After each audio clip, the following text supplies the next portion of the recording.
hutasema yaliyo ya kwako, kwa kukosa uwezesho wa Roho Mtakatifu. Nguvu ya Roho Mtakatifu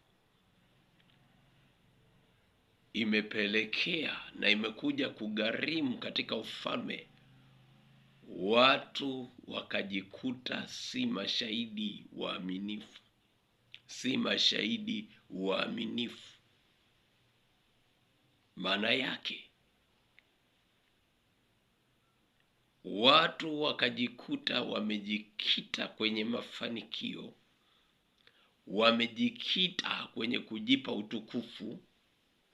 Mtu akiponywa, nani kakuponya? Kwenye mafanikio,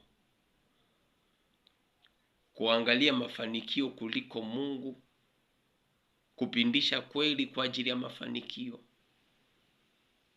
Mungu anasema uwe mwaminifu hata kufa. Haijalishi itakuwaje, uwe mwaminifu hata kufa. Sema kweli hata kufa. Uwe tayari wakati ukufao na wakati usiokufaa. Peleka kweli yote. Leo hii watu wanasema pokea magari. Watu hawafanyi kazi, wapokee magari. Pokea majumba, watu wapokee majumba. Pokea fedha hizo, watu wapokee fedha pasipo kufanya kazi. Mungu anasema nitabariki kazi za mikono yenu. Baraka za Mungu zinakuwa mashambani, baraka za Mungu zinakuwa mjini, popote unapofanyia kazi. Kwa kile unachokifanya, Mungu anapitia kwenye hicho.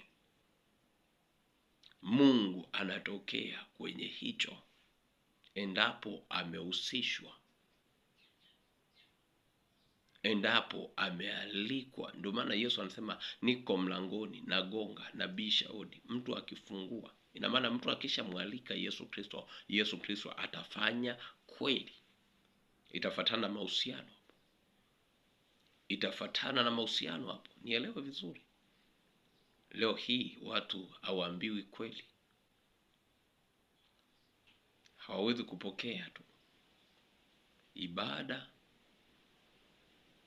na Mungu, ibada na kazi. Sikiliza, mafiga matatu hayo: ibada na Mungu mwenyewe, ibada na kazi. Mtu afanye kazi, afanye ibada,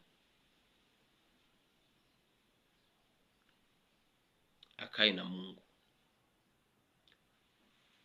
Hivi 1, 2, Mungu, kazi, ibada. Mungu, kazi, ibada. Cha Mungu, kazi, ibada. Ndivyo anavyoishi muamini. Muamini hawezi akaishi Mungu, ibada, kazi hakuna, alafu namwambia fanikiwa.